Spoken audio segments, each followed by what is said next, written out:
Halo, di video kali ini aku akan bahas satu saham satu saham yang di-request oleh salah satu penonton, yaitu saham ELPI atau kita bisa sebut LP. Perusahaannya adalah perusahaan PT Pelayaran Nasional Ekalia Purnamasari Tbk.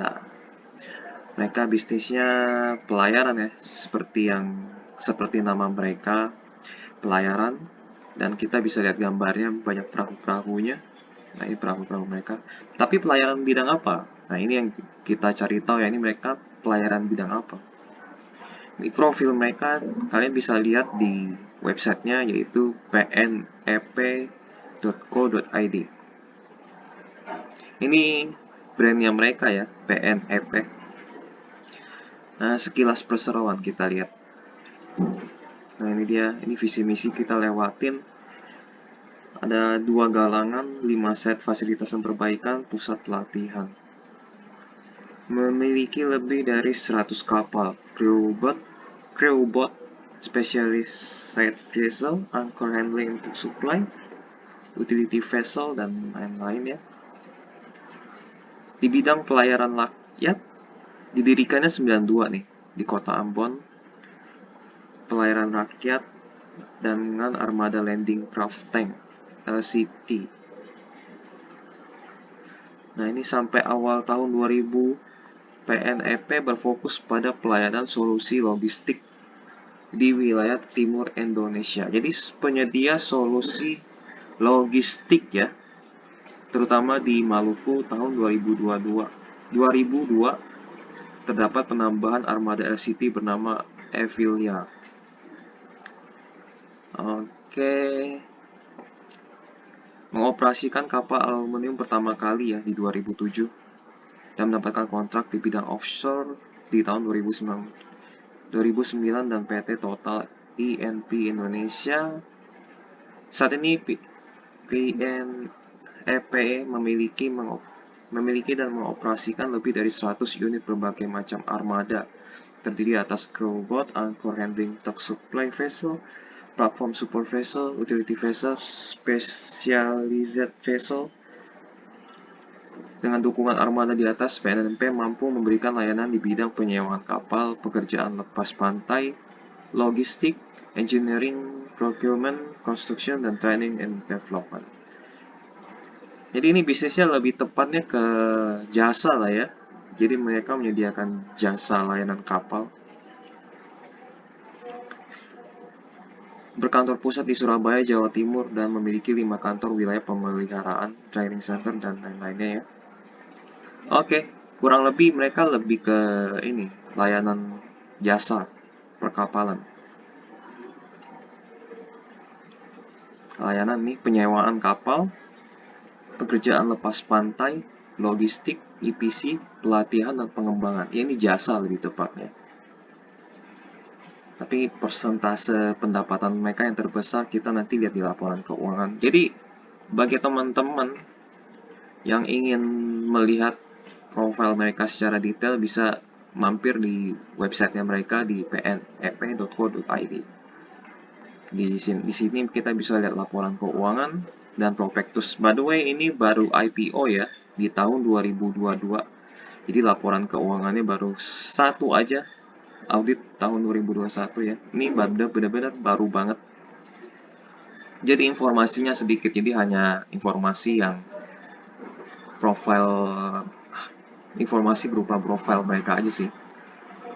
Oke, kita lihat profil singkat mereka di halaman idx.co.id. Mereka IPO-nya di bulan Agustus ya. Ini bulan Agustus di tahun 2022, ini benar-benar baru banget. Subindustri logistik dan pengantaran. Wah, ini sudah mulai ini ya. Jadi industri paling fokusnya ini mereka di logistik dan pengantaran. Berarti berupa kapal logistik atau kapal pengantaran. Nah, ini jajaran direksi dan komisaris. Kalian wajib ya, kalau untuk perusahaan kecil yang nggak terkenal, kalian wajib searching nama mereka di Google Search, spasi skandal atau kasus. Kalau misalnya tidak ada skandal atau kasus, berarti mereka aman. gitu. Tapi belum tentu aman sih, karena mereka memang sebelumnya pengen berbuat jahat, tapi berbuat jahatnya baru sekarang gitu, bisa jadi kan. Jadi untuk jaga-jaga lihat masa lalunya mereka, kalau misalnya tidak ada sesuatu hal yang aneh berarti oke. Tapi tetap tidak mengurangi resiko akan terjadi kejahatan di masa depan. Gitu. Yang penting masa lalunya mereka bersih dulu aja sih. Wes, kita lihat di komposisi pemegang saham. Nah, ini komposisi yang oke ya. Masyarakatnya hanya 15%. Ini bagus. Dan ini pengendalinya Kreasi Cipta Timur 82%, oke. Ada Tan Christian Tani Putra.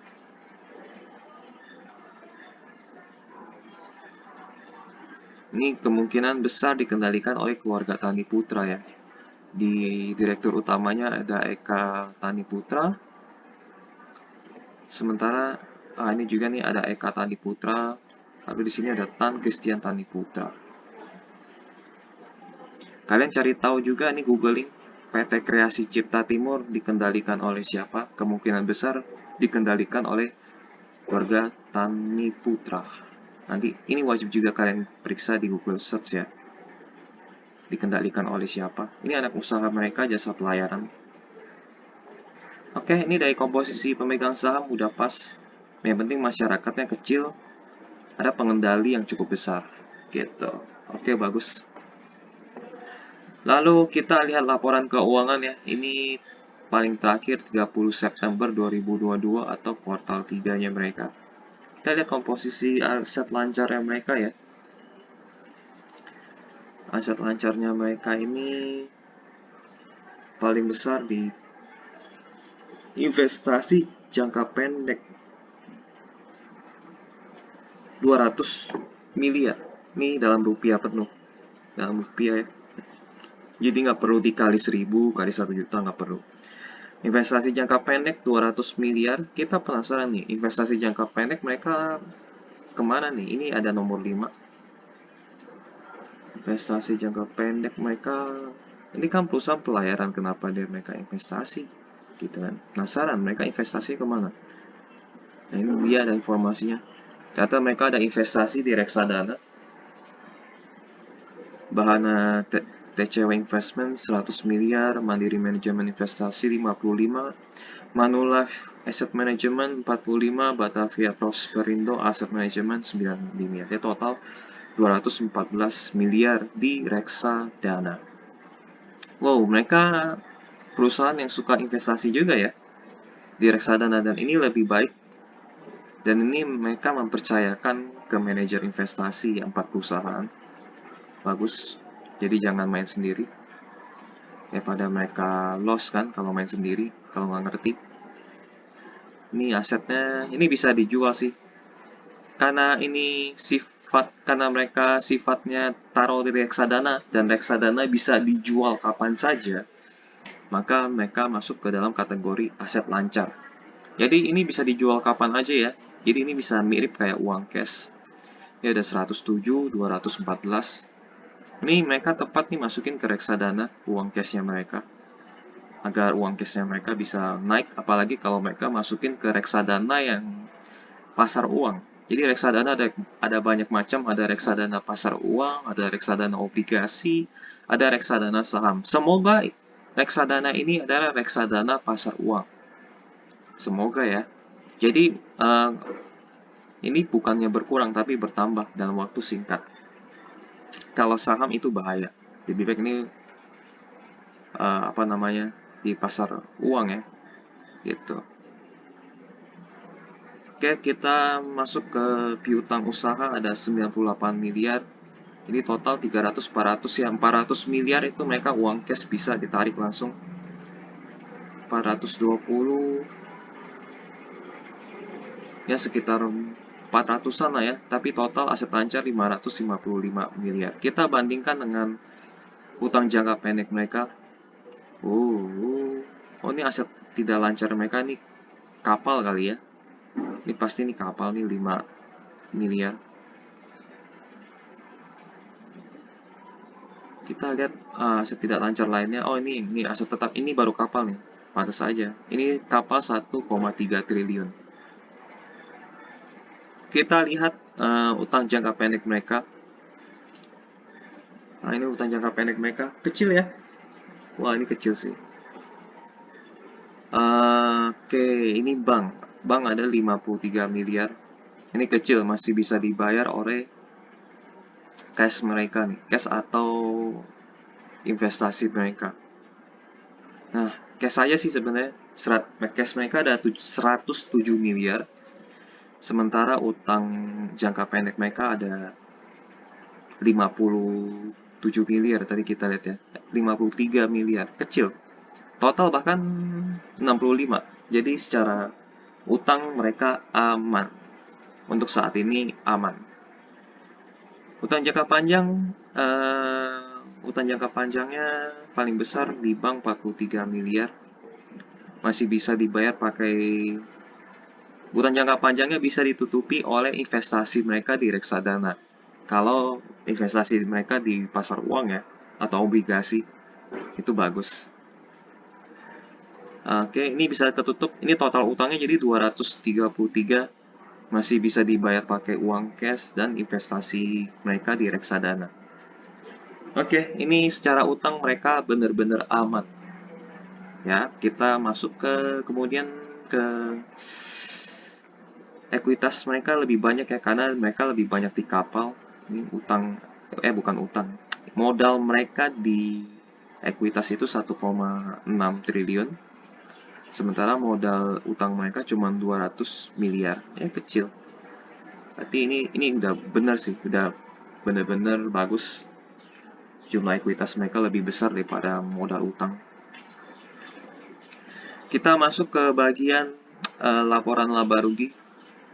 Nah, kita lihat di sini ada pertumbuhan sekitar 10% ya. Dari 2021 ke 2022 di 30 Septembernya itu ada kenaikan omset dari 416 miliar naik ke 457 miliar. Ini bagus banget. Kita lihat ke sayang sekali ini bebannya naik ya. Akhirnya laba kotor mereka turun. Yang sebelumnya yang 2021 150 miliar turun ke 131 miliar. Ini naiknya lumayan banyak. Ini kita cari tahu naiknya karena apa di nomor 23. 23 ini dia. Oke. Naiknya ada di operasional kapal atau mes. Dari 108 ke 147. Penyusutan aset tetap 84, ruginya di sini. Perbaikan dan pemeliharaan dari 27 ke 34. Akhirnya beban meningkat ya dari 265 ke 325. Yang besar ini di sini sama operasional kapal dan mes. So itu yang membuat laba kotor mereka berkurang karena ada kenaikan beban.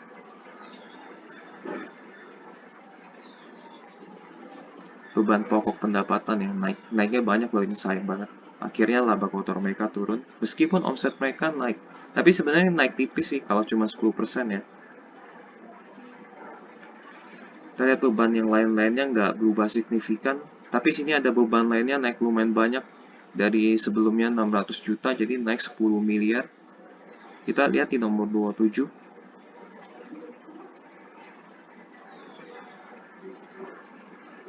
Dia naiknya karena apa?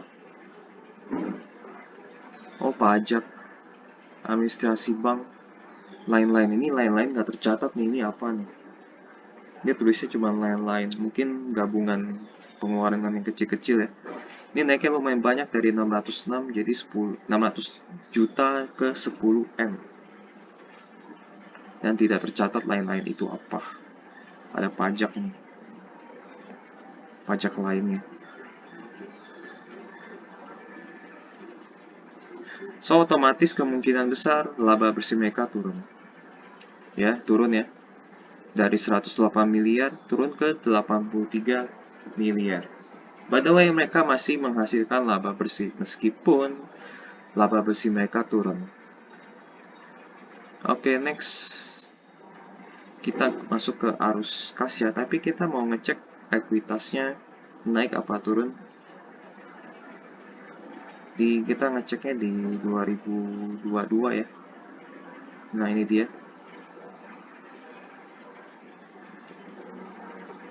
Jadi ini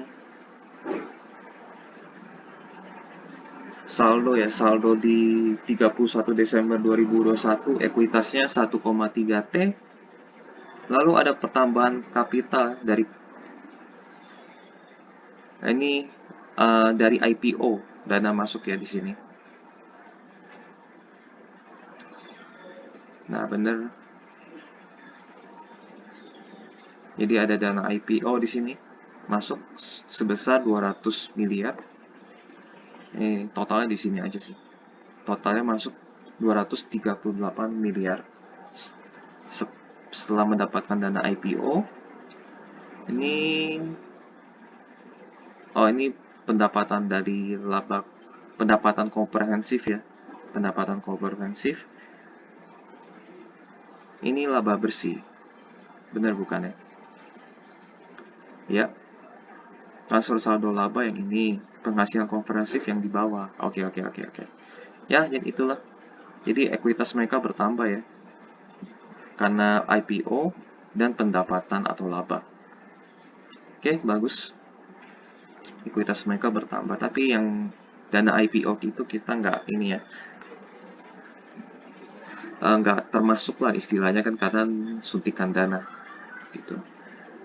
Oke, arus kasnya mereka selalu positif karena pembayaran kepada pemasoknya tipis banget nih, hampir setengahnya dari pemasukan, jadi uang cash mereka positif arus kasnya secara operasional ya.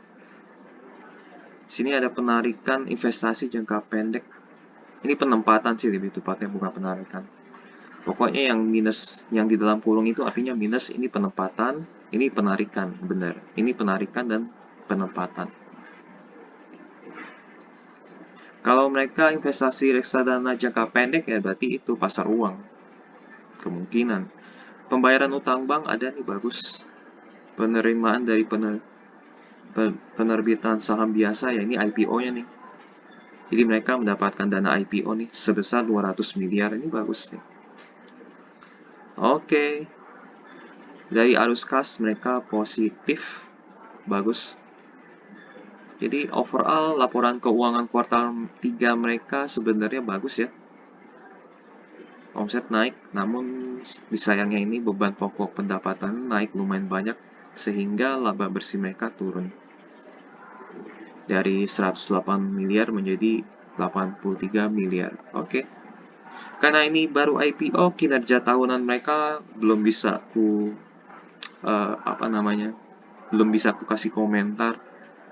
Tapi kalau kita lihat ini selalu positif ya, arus kasnya selalu positif, laba bersihnya selalu positif, meskipun naik turun ya. Kita lihat kayak ada, justru ini kayak naik lalu turun kembali. Ya aku bilang naik turun lah ya, meskipun baru 4 tahun. Dari sisi omset mereka terus bertumbuh ya. Dari sisi omset mereka selalu bertumbuh. Dari sisi ekuitas mereka juga naik turun sepertinya ini. Naik, turun, naik. Ini naik pun karena suntikan dana IPO. Overall belum bisa aku kasih komentar soal kinerja tahunan mereka, tapi kalau dilihat dari 3 tahun belakang, kinerja mereka selalu positif.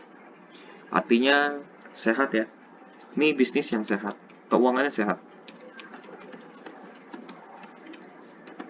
Jadi kita lihat juga utangnya, utang kecil ya, utang aman lah. Karena gas lebih banyak.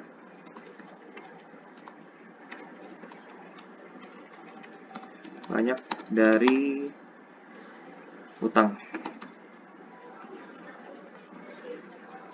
So far bisnisnya secara keuangan itu sehat. Di harga 208, PI rasio mereka 13,93 kali, PVBR 0,95 kali, dividen yield mereka karena baru IPO di tahun 2022 mendekati akhir, tapi bukan akhir banget, di bulan Agustus mendekati akhir lah ya. Mereka belum bagi dividen. Kemungkinan besar 2023 karena cash mereka banyak, kemungkinan bagi dividen tapi kecil. Jadi karena ini belum ada datanya, karena masih perusahaan baru IPO, jadi kita pakai data yang ini, PE ratio sama PBBR dengan harga 208. Aku pikir ini di harga yang wajar. Murah sih sebenarnya ya. Murah aja lah ya, jangan pakai wajar lah. Sebenarnya sih harga untuk kapal memang segini. Wajar lah ya, wajar. Untuk industri kapal ya. Karena mereka kalau mau omsetnya bertambah, mereka harus tambah kapal gitu ya. Segini wajar lah. Karena ini pun kita belum bisa melihat ya ke depannya bagaimana. Ini masih kecil, Pak. Informasinya masih sedikit lebih tepatnya, jadi aku pakai segini wajar. Nah, ini laporan realisasi penggunaan dana hasil penawaran umum atau IPO ya. Jadi mereka rencana penggunaan dana IPO dalam Propextus ini untuk pengadaan dan reaktif kapal 124 miliar, akuisisi saham Kazo Marine 37 miliar, pembangunan gedung 39 miliar, pembuatan training center 14 miliar, operasional ya 3 miliar, total segini. Yang direalisasikan baru sedikit ya, nih pengadaannya baru 31 miliar, sementara rencananya 124. Akuisisi saham Kazo Marine ini belum tertulis ya. Ini rencananya segini.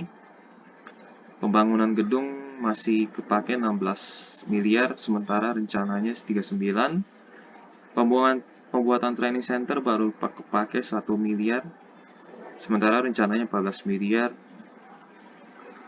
OPEX-nya belum kepake sama sekali.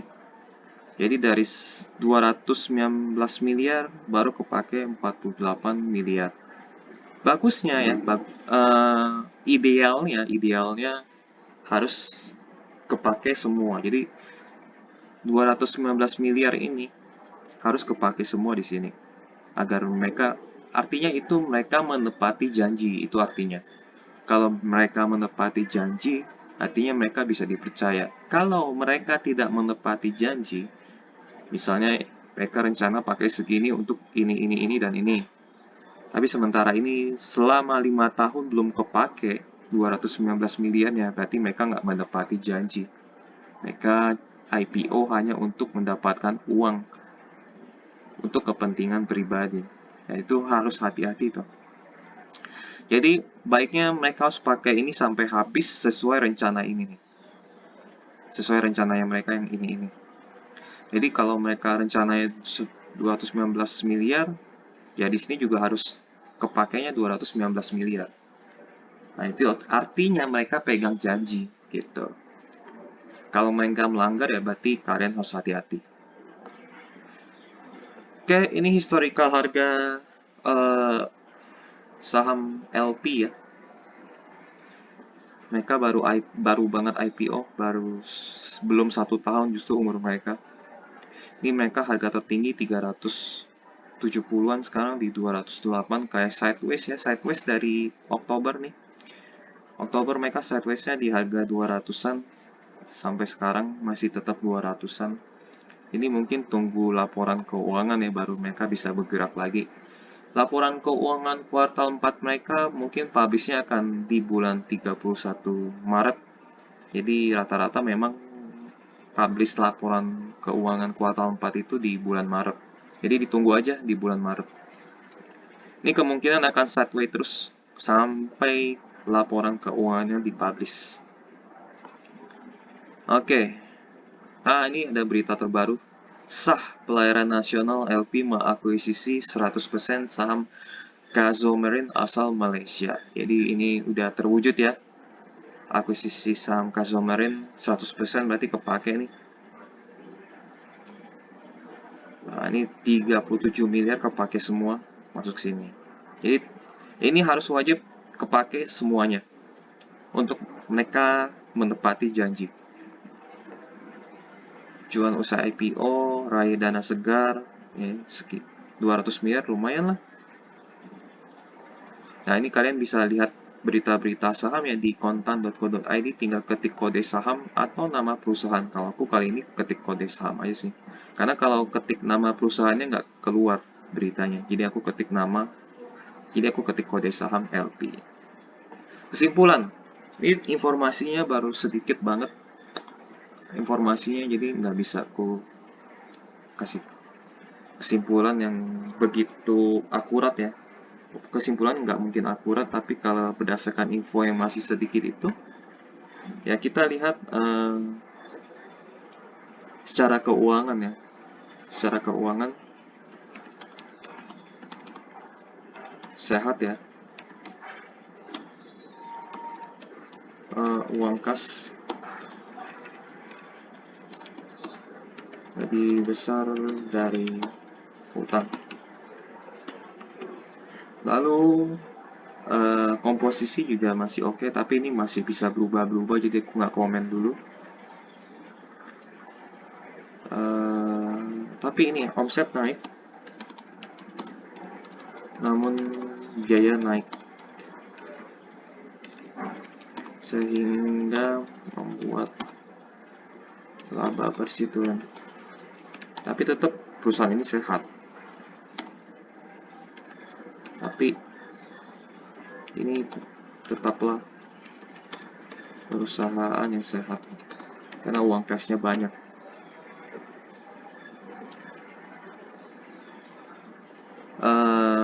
Berita terbarunya mereka ini nih sih, mereka sesuai janji, menepati janji,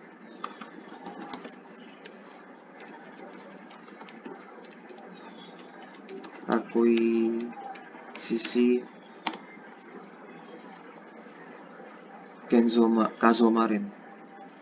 Kazomarin masih tunggu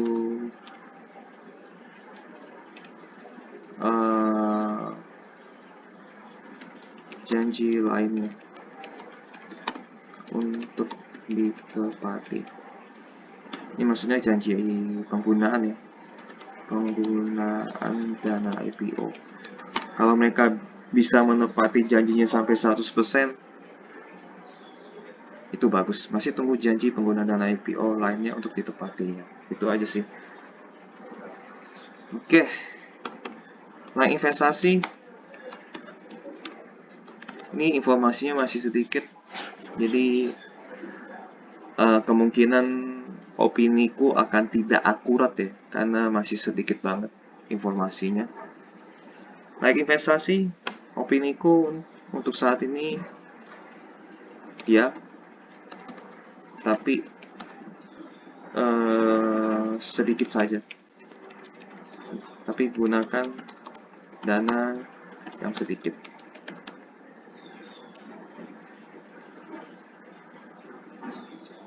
Untuk jangka pendek saja.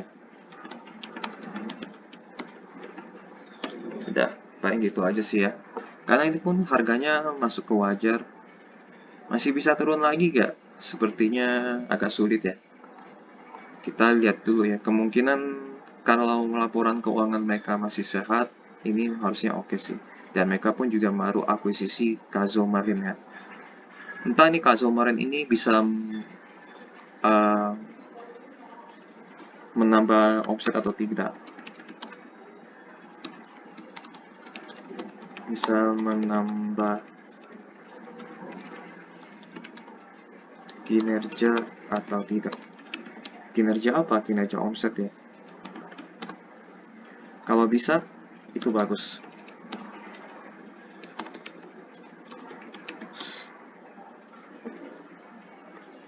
Kalau bisa sih bagus, benar-benar bagus.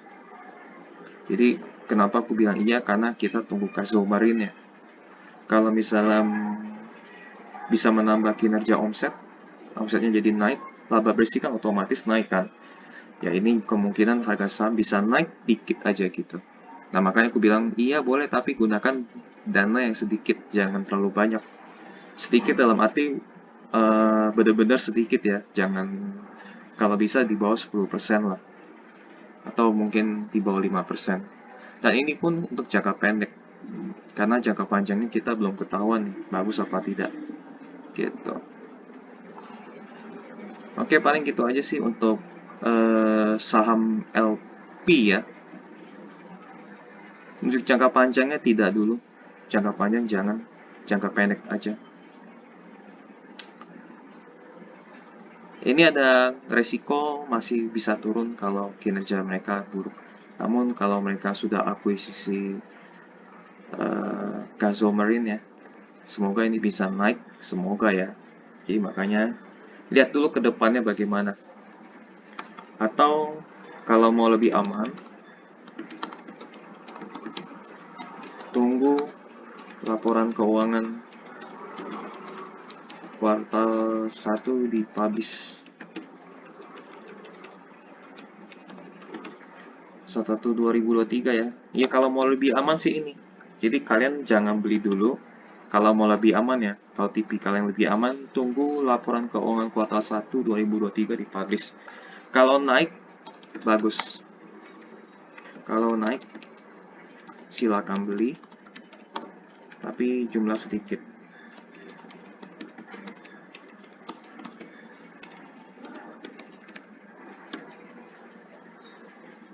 Kalau turun, hindari.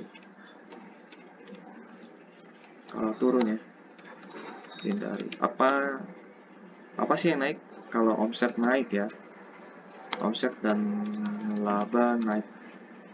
Kalau turun hindari. Ya paling gitu aja sih. Tapi kalau kalian yang sifatnya lebih agresif, ya gunakan dana yang sedikit. Tapi kalau bagi kalian yang sangat defensif, kalian tunggu aja di laporan keuangan kuartal 1 2023 dipublish. Kalau omset dan laba bersihnya naik, silakan beli.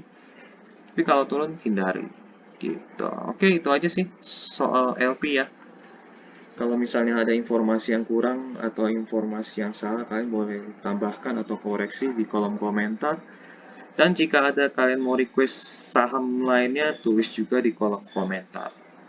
Oke deh, untuk teman-teman yang sudah request saham, harap sabar karena aku masih ngantri ya, ngantri dengan teman-teman yang lain sudah request analisa saham dari dulu ya, dari 3 bulan yang lalu gitu. Oke, sampai jumpa di video berikutnya. Bye-bye.